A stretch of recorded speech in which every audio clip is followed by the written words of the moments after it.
Today we're diving into the stunning world of Switzerland, a country famous for chocolate, Swiss watches, and staying out of everyone else's drama. The Swiss are admired worldwide for their creativity and to call some of the planet's most breathtaking scenery home. My name's Ryan, and on this channel we share the people, products, and big ideas that each culture has shared with the rest of the world. And Switzerland, they've shared a lot. And if you're into learning more about the global community we all share, make sure to subscribe and tap the bell button. The best part, it doesn't cost a thing. Let's jump in.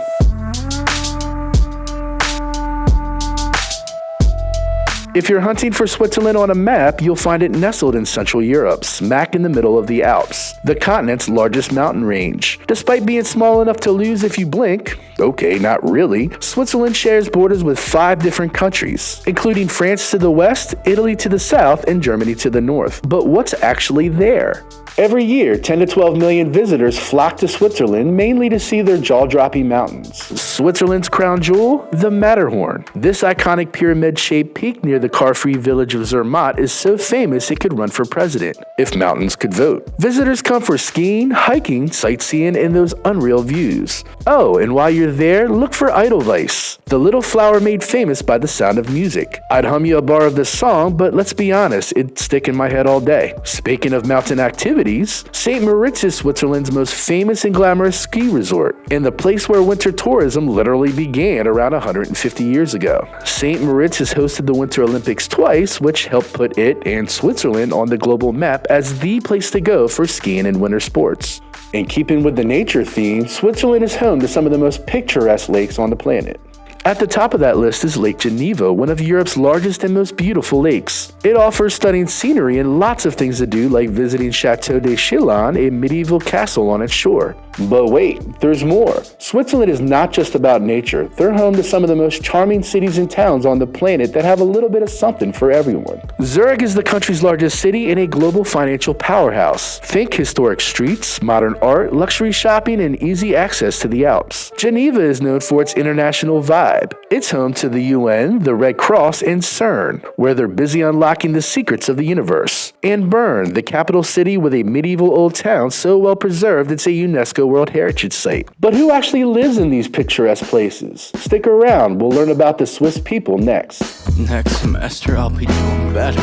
I told my mom I'll get that big. Switzerland's genetic history is kind of like a European buffet due to being right in the middle of so many other cultures. Sitting at the crossroads of Europe, the Swiss have inherited a mix of influences from ancient Celtic tribes like the Helvetii, Romans who dropped by to leave their mark, and Germanic tribes such as the Alemanni who decided to stick around. Over the centuries, Switzerland has observed bits and pieces from its neighbors, France, Italy, and Germany, leading to a diverse genetic and cultural mix. This diversity shines through in the many languages the Swiss speak. They are one of the most multilingual populations on the planet. The average Swiss citizen is like a walking Duolingo ad, often fluent in 3 or more languages. Switzerland has 4 official languages, German, French, Italian, and Romansh, which is insane considering the whole country is only twice the size of New Jersey. The Swiss are also world famous for the importance they put on punctuality. Being on time is seen as a sign of respect for others and their time. Being late is seen as inefficient and rude. Are my in-laws Swiss? Island time? Not in Switzerland. With about 9 million people, Switzerland is pretty small when you consider that the world has about 8 billion people. But this tiny country punches above their weight when it comes to innovation and the things that they've contributed to the world. Let's take a look at some of the Swiss giants. Swiss humanitarian Henry Dunant changed the world by founding the Red Cross, an organization that helps people in wars, disasters, and crisis. After witnessing the suffering of wounded soldiers at the 1859 Battle of Solferino, he wanted to make sure people could get help even during conflicts. His vision led to the Geneva Conventions, which set rules to protect civilians and prisoners in war. Today, the Red Cross saves lives by providing medical care, food, and shelter to millions worldwide. Enlightenment thinker Jean-Jacques Rousseau's ideas changed the way people think about government, education, and human rights. He believed people are naturally good and that society should protect everyone's freedom and equality. His book, The Social Contract, helped lay the foundation for modern democracy. Psychologist Carl Jung changed how we understand the mind. He introduced the ideas of the collective unconscious, the archetypes, which are the universal symbols like the hero being brave or that the mother is caring. He also gave us the concepts of introverts and extroverts. His work reshaped psychology and even influenced art and pop culture. And Louis Chevrolet was a race car driver and engineer who co-founded the Chevrolet Motor Company. About 11% of the Swiss population lives abroad, with most settling in Europe. Today, there are over 800,000 Swiss citizens living outside of Switzerland, known as the Fifth Switzerland. In the 16th century, French-speaking Swiss Protestants sought refuge from religious persecution in Catholic areas of Switzerland, and there's been a pretty big migration to France since 1980. Swiss immigrants include finance whiz Jacques Necker, Louis XVI's finance minister who didn't quite fix the economy fast enough to keep the French Revolution from happening, and Charles-Édouard Généré, better known as Le Corbusier, one of the 20th century's most famous architects. In the United States, Swiss Mennonites and Amish were early arrivals settling in Pennsylvania. Today, around 900,000 Americans can claim Swiss ancestry. Famous Swiss Americans include John Suter, who kicked off the gold rush, Steve Ballmer, the former Microsoft CEO, and Milton Hershey, the chocolate king. Actresses Renee Zellweger and Ashley Judd are Swiss on their father's side. Going in the opposite direction was Tina Turner, who moved to Switzerland in 1994 and eventually became a Swiss citizen. Not bad for a country known for neutrality and great chocolate, eh? New shoes on a Friday morning. New look, still can't hide my boring. Switzerland may be famous for its mountains and not getting involved in wars, but it's also a powerhouse when it comes to brilliant ideas that have changed the world. Let's take a look at some of the Swiss game changers. In 1989, Tim Berners-Lee, a British scientist working at CERN, in Switzerland of course, invented the World Wide Web. He wanted researchers to share information easily, so he whipped up technologies like HTML, URLs, and HTTP. Little did he know, he was also paving the way for us to binge-watch cat videos on YouTube. Thanks, Tim. Speaking of sticking to things, literally, Georges de Mestral, a Swiss engineer, invented Velcro in 1941. Inspired by birds clinging to his clothes during a hike, he designed a hook and loop fastener that became a staple for everything from shoes to spacesuits. One of the iconic tools from my childhood was the Swiss Army knife. Remember the Swiss Army knife? It's the MacGyver of tools, invented in 1891 by Karl Elsener for Swiss soldiers. Originally, it had a knife, screwdriver, and can opener. Over time, it became the go-to gadget for hikers, travelers, and anyone who likes to be extra prepared. And let's not forget about aluminum foil, invented in 1903 by Swiss engineer Leo Baekeland. Thin, lightweight, and basically a superhero for keeping food fresh. If you've ever wrapped a sandwich or made a last-minute tinfoil hat, thanks Switzerland. While Native Americans have been making chocolate for thousands of years, it took the ingenuity of a Swiss man to make milk chocolate.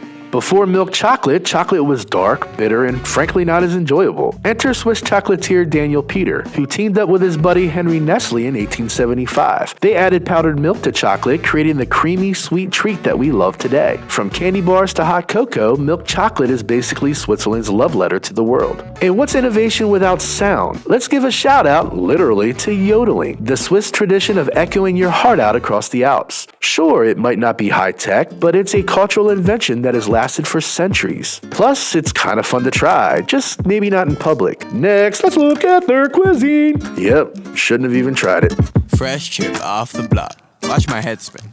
Switzerland has some seriously amazing food. I might be a little biased because some of my favorite dishes of all time were created in this alpine wonderland. Swiss cuisine is a delicious blend of national pride and regional influences thanks to its mix of cultures and its proximity to foodie powerhouses like France, Italy, and Germany. Historically, Switzerland was an agricultural country with many areas isolated by the Alps. Its cooking style became simple but hearty. And yes, they take dairy products to a whole new level. Let's start with fondue, probably Switzerland's most iconic dish. Melt some cheese with wine in a pot, light a flame underneath, grab a long fork, and start dipping chunks of bread. It's gooey, warm, and perfect for winter. But it's not just a meal, it's an event. It's also spread worldwide because, let's face it, who doesn't love communal cheese? Next, there's raclette, the ultimate comfort food. Picture a wheel of cheese heated until the top layer is all melty goodness. Then you scrape, yes scrape, it into boiled potatoes, pickles, and onions. Rosti is Switzerland's love letter to potatoes. Think hash browns, but better. These golden crispy grated potatoes started as a breakfast staple for Swiss farmers, but now show up at any meal, often topped with cheese, bacon, and onions. Other massive hits from the Swiss kitchen includes my favorite dish of all time, chicken cordon bleu. While it may sound French and most people think it is French, this masterpiece of ham, cheese, and breaded chicken likely originated in Switzerland. One bite of its crispy, melty goodness and you'll understand why it's a blue ribbon dish. Whether you're scraping raclette, diving into fondue, or marveling at a perfectly crispy rosti, one thing is clear.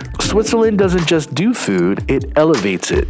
Boy, you look just like your father. You got his eyes and his eyes. Switzerland's history isn't just fascinating, it's a tale of scrappy regions banding together, fighting for religious freedom and world-class democracy building. It started small but ended up being a global symbol of neutrality, peace, and democracy. Let's dive in. Switzerland's origin story began in 1291 when three alpine regions, Uri, Schweiz, and Unterwalden, decided they'd had enough of powerful European rulers, especially the land-hungry Habsburgs. They signed the Rütli Oath, basically a medieval "you mess with one of us, you mess with all of us" pact. Over time, other regions, called cantons, joined the Confederation, creating a patchwork alliance that laid the groundwork for modern Switzerland. The early Confederation wasn't exactly a unified country, it was more like a group chat where everyone had their own rules, but it worked. Fast forward to the 1500s, where Switzerland found itself right smack dab in the center of the Protestant Reformation. Leaders like Huldrych Zwingli in Zurich and John Calvin in Geneva stirred things up, leading some religions to go Protestant while others stayed Catholic. Awkward family dinners ensued, but the cantons struck a deal to respect each other's beliefs. This balancing act taught the Swiss an important lesson. Staying out of other people's fights is a lot less stressful. By 1848, Switzerland decided it was time to get their act together. After a brief civil war, because what's a little family drama, they created a new constitution that united the cantons into a federal state. Think of it as Switzerland's version of leveling up. This government struck a perfect balance. Local cantons kept their independence while a central government handled the big stuff. Switzerland also embraced direct democracy, letting citizens vote directly on major issues.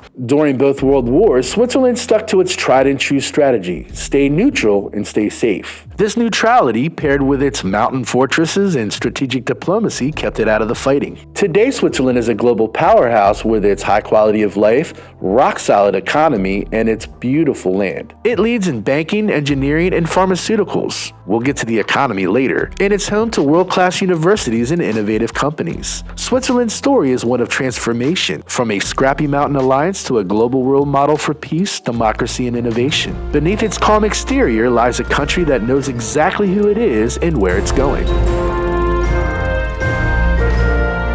I'm going to spend a little more time than usual on Switzerland's government because it's unique and awesome.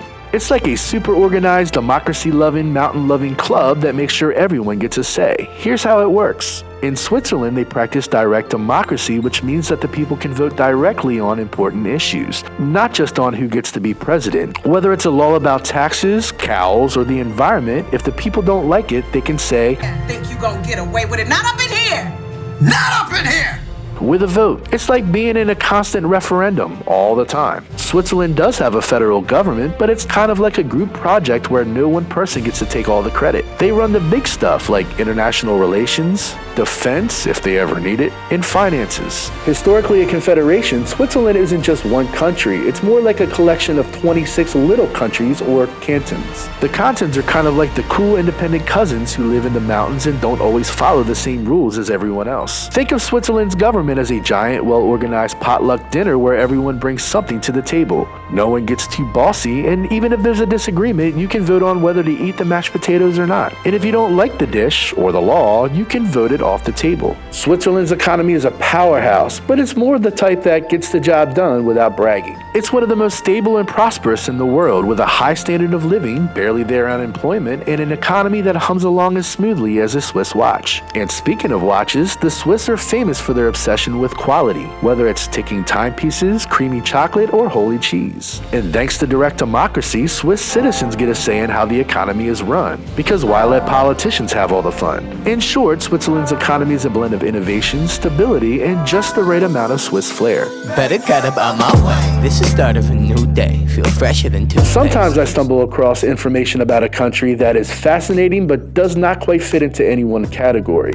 Nothing defines this better than the Swiss Guard. Although the Swiss are famous for being neutral, there's one Swiss army you can't ignore. Meet the Swiss Guard, the Pope's personal security squad. These guys may look like they've stepped out of a Renaissance festival with their wild, colorful uniforms, but they're not just for show. Founded in 1506 by Pope Julius II, the Swiss Guard is one of the world's oldest and most exclusive military units. To join, you need to be Swiss, Catholic, and have a legit military training. Their job? Guard the Pope, protect Vatican City, and occasionally strike a pose for tourist photos. And finally, Swiss banks are world famous, but have you ever wondered why? It's all about security, privacy, and a dash of Swiss neutrality. For centuries, Switzerland's political stability and strict banking laws made it the go-to place for stashing wealth. Swiss banks are legendary for their secrecy, or at least they were. These days, global crackdowns on tax evasion have turned that secrecy into more of a polite whisper. So what do they actually do? Swiss banks specialize in managing money, offering services like investment advice, wealth management, and keeping valuables safe. People trust them because Switzerland's economy is rock solid, and the banks follow strict rules to protect their clients' money.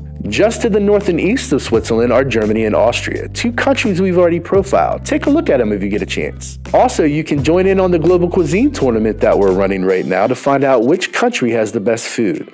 Thank you for watching and taking time to learn about our global community.